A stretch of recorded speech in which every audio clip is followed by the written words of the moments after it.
If you ever find yourself working on a ship where the captain gives you rules that sound more like superstitions than orders, don't brush them off. Obey them. Trust me, I didn't believe them at first either, and it nearly cost me my sanity, maybe even my life.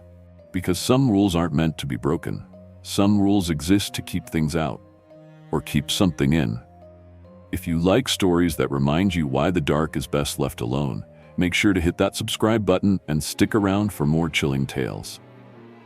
I've been working on ships for most of my adult life. It's not glamorous, but it pays well enough to keep food on the table and my head above water.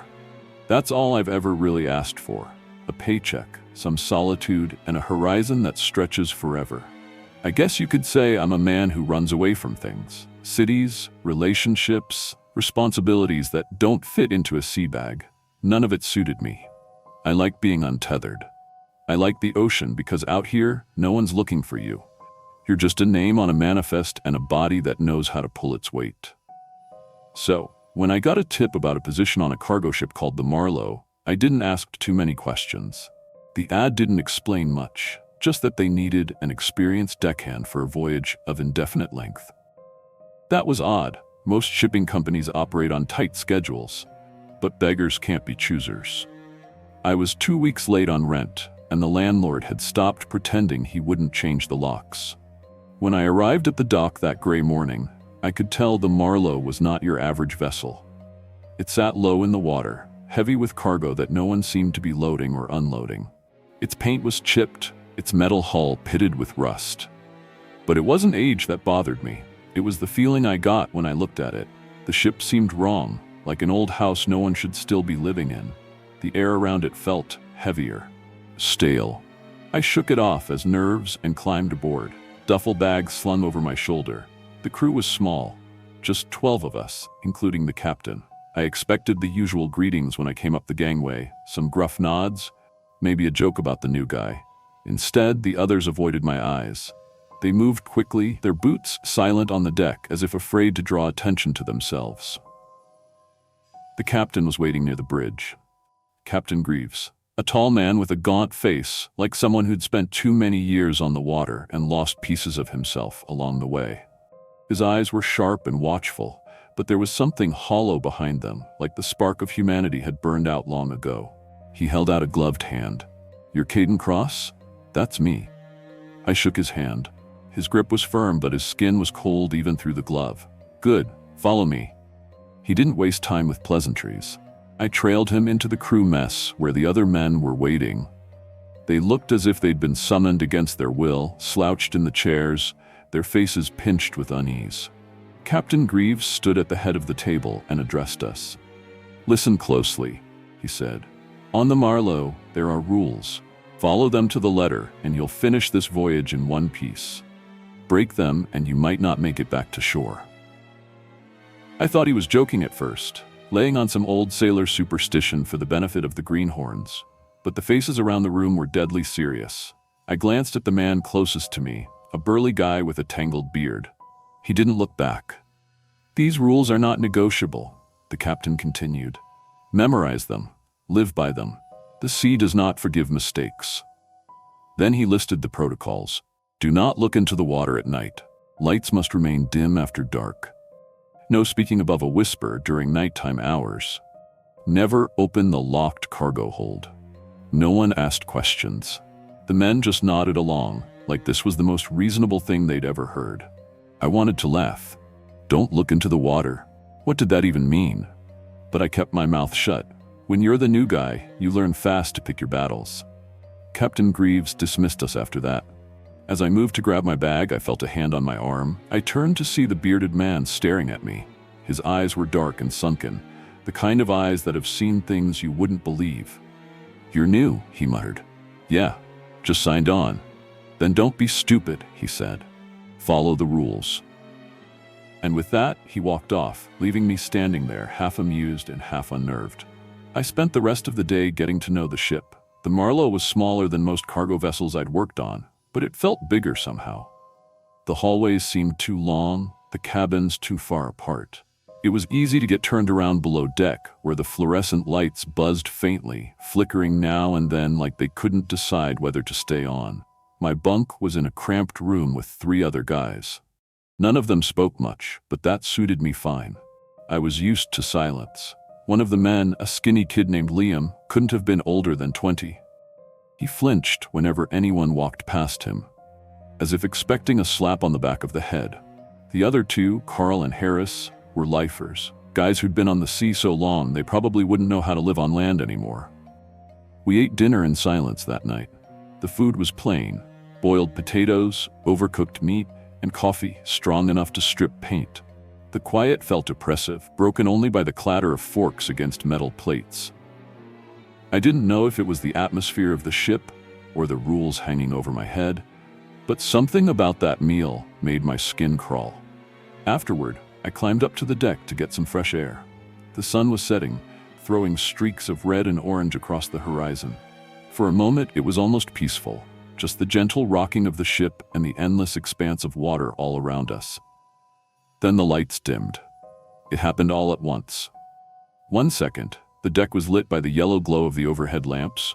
The next, they faded to a faint, dying hum. I heard footsteps behind me and turned to see the captain standing there, watching me. "It's time to go below," he said. "It's just a sunset," I replied. "I'll come down in a minute." His expression didn't change, but something in his eyes hardened. "We don't linger on deck after dark." He didn't have to say it twice. I woke up that night to a sound I couldn't place. It was soft like scratching, fingernails against wood. I sat up in my bunk, straining to hear over the steady hum of the engines. The room was pitch black, except for the thin strip of light under the door. I glanced across the cabin. Liam was awake too. His wide eyes met mine, and he shook his head slowly, as if warning me not to move. The scratching grew louder. It wasn't coming from inside the room. It was coming from the hallway. I swung my legs over the side of the bunk, careful not to make a sound, and crept toward the door. Harris snored softly in the bunk above me, oblivious. Liam whispered my name, Caden. I ignored him and peered through the gap beneath the door. At first, I didn't see anything, just shadows shifting with the motion of the ship. But then a pair of bare feet stepped into view, pale and unmoving. They just stood there. Seconds stretched into minutes. I didn't breathe. I didn't blink. Then, finally, the feet turned and walked away, the scratching sound fading with them. I waited until the silence returned before climbing back into my bunk. Liam was still staring at me, his face pale and drawn. "You shouldn't have done that," he whispered. "Done what?" "Looked." His voice shook, and I didn't ask any more questions. I didn't sleep again that night. I didn't get much sleep after that first night. I tried to tell myself it was just one of the crew playing games, trying to spook the new guy. Sailors have a strange sense of humor, especially when they've been at sea too long. Still, I couldn't shake the image of those pale, bare feet standing outside the door. Whoever it was didn't say a word. They didn't knock, didn't move until they were good and ready. And that scratching. I could hear it even now, as if it had burrowed into my head and refused to leave. The next morning, I went about my duties as usual, but my head wasn't in it. The ship felt different in daylight, though I couldn't explain why. The corridors were still too quiet, and the air still felt heavy. The other men avoided looking at me, like they knew something I didn't. Maybe they did.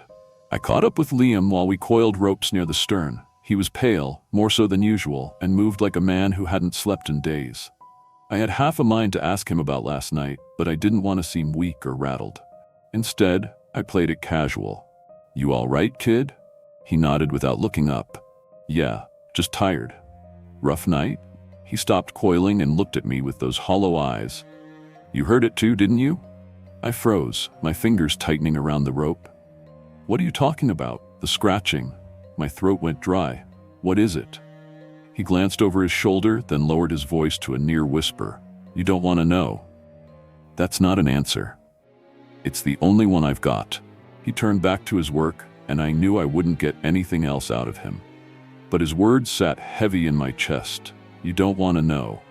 Later that day, I caught my first glimpse of the cargo hold. I'd been sent below deck to check some equipment. The lower levels of the Marlowe were dimly lit and claustrophobic. the air thick with the smell of oil and rust. I followed a narrow corridor past rows of storage rooms until I came to a massive metal door. The door was locked, sealed with a thick iron padlock that looked like it hadn't been touched in years.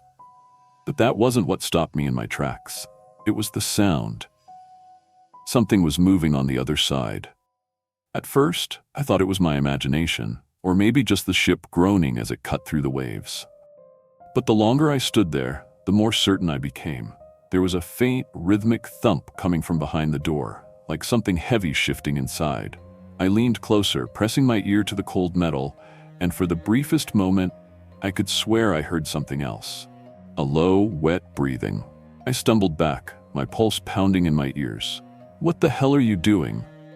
I spun around to find Carl glaring at me, his arms crossed over his broad chest. "Nothing," I said quickly. "Just checking the area." Carl's eyes flicked to the locked door, then back to me. "Stay away from there." I wasn't. "Stay away from there," he repeated, his voice low and firm. "Captain's orders." I didn't argue.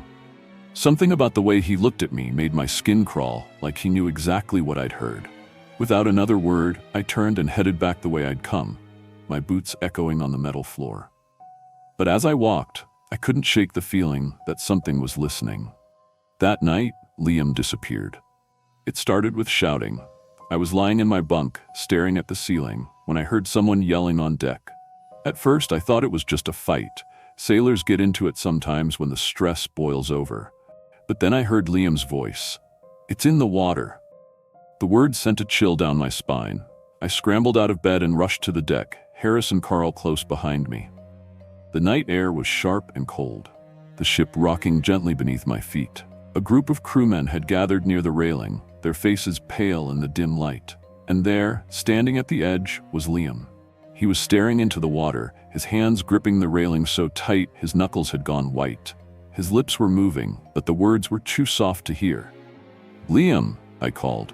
"What are you doing?" He didn't answer. "Get away from there," Carl barked, stepping forward. Liam's head snapped around, and for the first time, I saw his face. His eyes were wide and unfocused, like he was seeing something the rest of us couldn't. "It's calling me," he whispered. Carl lunged for him, but he was too late. Liam turned back to the water, let out a soft sigh, and jumped. I'll never forget the sound, that quiet splash as his body hit the waves. No cry for help, no struggle, just silence.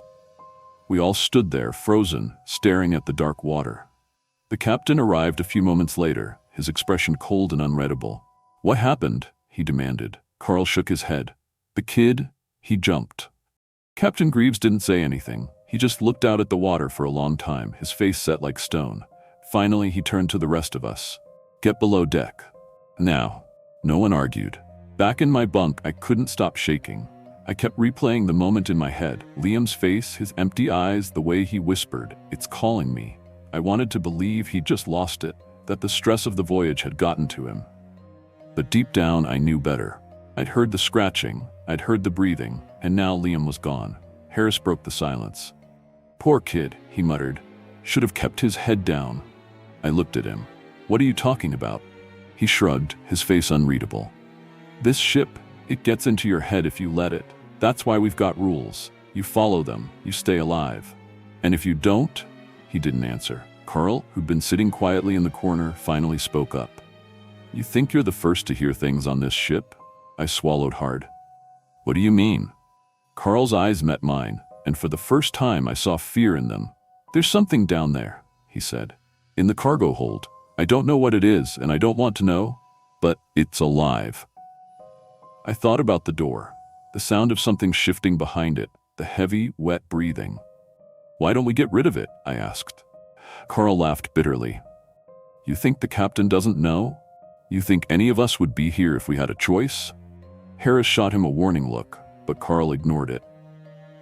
"You wanted answers, new guy. There they are. This ship's carrying something it shouldn't, and now we're all paying for it."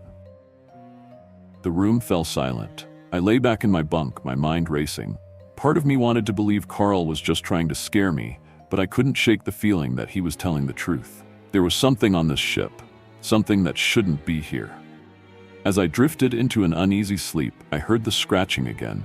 soft and distant, like it was coming from far below. And then, just before I slipped under, I heard something else, a voice. It whispered my name. Caden. There comes a moment when you realize you're in too deep, that there's no going back, no pretending you didn't hear, didn't see, didn't know. For me, that moment came the night after Liam jumped. The ship was quieter than ever, as though the Marlowe itself was holding its breath. The crew barely spoke at dinner, and the captain had been locked away in his quarters since the incident, leaving Carl to bark out orders. I couldn't stop thinking about the locked cargo hold, about the sounds I'd heard behind it, about the rules. I didn't want to believe it, but Carl's words kept rattling around my head. There's something down there, and whatever it was getting stronger. The scratching started again after dark, louder this time, echoing through the walls of my bunk like nails on a chalkboard. Harris pretended to sleep, but I could see the tension in his body, the way his breathing quickened every time the noise scraped through the air. Carl sat on his bunk with his back against the wall, staring at nothing, muttering to himself. I couldn't take it anymore. "I'm going to the hold," I said quietly. Harris shot up. "Are you insane?" "Maybe," I replied, "but sitting here pretending everything's fine isn't working for me." Carl's head turned slowly, his eyes locked onto mine, cold and empty. "You don't want to do that." "Why not?" I snapped. "What's down there? What is this ship carrying?" He didn't answer. "I need to know," I said, grabbing my boots and jacket. "You'll regret it," Carl muttered. Maybe he was right, but I was done following orders, done sitting around while that thing, whatever it was, scratched and whispered through the walls. I had to see it for myself. I crept through the ship like a thief, the dim lights overhead flickering as I moved deeper into the lower decks. The air grew colder with every step, damp and metallic, carrying a faint smell I couldn't place, something like brine and rot. The scratching followed me, growing louder as I approached the locked cargo hold. When I reached the door, I froze. The massive iron padlock was still in place, but the sound, the breathing was clearer now, a slow, wet rasp that seemed to come from all around me. It crawled over my skin and sent ice down my spine, but I couldn't stop myself. I had to see. My hands shook as I pulled a crowbar from the toolbox I'd brought. With a grunt, I wedged it into the hasp and yanked hard. The lock held firm, but I was desperate, hammering at it again and again, the noise echoing down the empty corridor. My pulse thundered in my ears, and just when I thought the lock wouldn't give, there was a snap, a sharp, metallic crack that made my blood run cold. The padlock fell to the floor with a heavy clank. And then, silence. The scratching stopped. The breathing stopped. Everything was still. For a long moment, I just stood there, staring at the door. Part of me wanted to turn back, to run, to pretend this never happened. But it was too late for that now. Slowly, I reached out and pushed the door open. The cargo hold was enormous, stretching out into darkness, its low ceiling supported by rows of rusted steel beams. The only light came from the doorway behind me, casting long, black shadows across the floor. The air inside was freezing, thick with that sickening smell of brine and decay. And in the center of the hold, bathed in pale light, was the cargo. At first, I didn't understand what I was looking at. It was a massive crate, easily 20 feet long and half as tall, reinforced with iron bands that were covered in strange markings, symbols I didn't recognize, carved deep into the metal. Chains wrapped around the crate like a cocoon, some of them rusted through, others pulled taut as though something inside had struggled. The crate pulsed.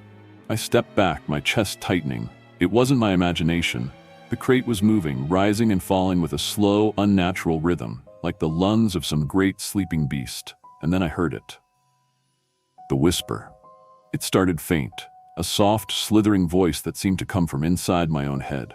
"Caden," I stumbled back, my boots scraping against the metal floor. "Who's there?" "Caden, come closer."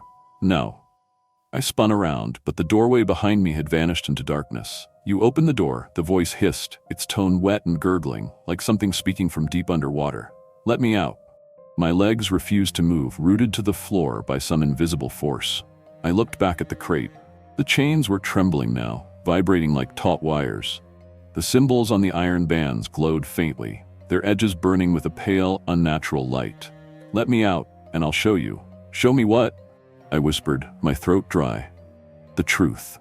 A loud crack split the air and one of the chains snapped, whipping through the darkness like a serpent. I turned to run, but the voice grew louder, screaming inside my skull. "You can't leave me here." The crate shuddered violently, the metal groaning as another chain snapped free. Then another, and another. I stumbled through the dark, blind and terrified, my hands scraping against the walls as I searched for the door. The voice howled behind me, a chorus of whispers and screams that made my ears ring and my vision blur.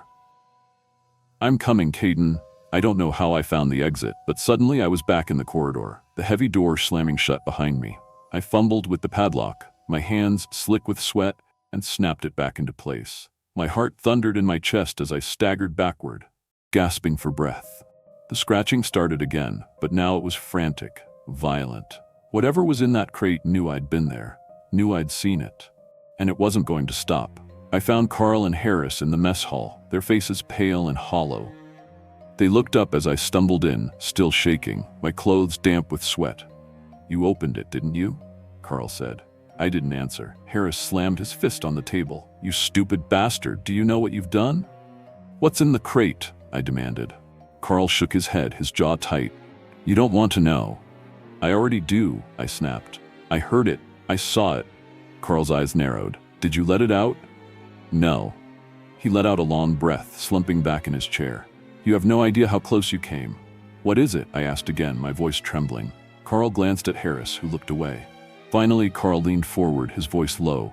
"The ship's not just carrying cargo, it's carrying something that should have been left at the bottom of the sea. Something old, something hungry." "What do you mean?" Carl stared at me, unblinking. "There are things in this world, Caden, things that don't belong here. The crate's keeping it locked away, but the chains are weak. If it gets out..." He trailed off, but I didn't need him to finish. I'd felt it in the hold, the raw, unnatural power lurking inside that crate. "Why don't we destroy it?" I asked. Harris barked a bitter laugh. "You think we haven't tried? You think this is the first time someone's come up with that brilliant idea?" Carl shook his head. "The captain knows. That's why he gave us the rules. We can't kill it, we can't destroy it. All we can do is keep it locked up and hope the chains hold." "And if they don't?" I asked quietly. Carl didn't answer. That night, I didn't sleep. None of us did. The scratching was louder than ever, echoing through the walls like claws raking against steel. I could hear it in the pipes, in the beams, in the very bones of the ship. "It's coming," the voice whispered, soft and hungry. By dawn, the scratching stopped. The air fell silent. But I knew it wasn't over. The chains were breaking. And soon, whatever was in that crate would be free. If you enjoyed this twisted tale and want to hear more chilling stories like this, make sure to hit that subscribe button and ring the bell so you never miss an update. Drop a comment below and let me know your thoughts on tonight's story. What do you think is lurking below deck? And don't forget to share this with anyone brave enough to hear the truth.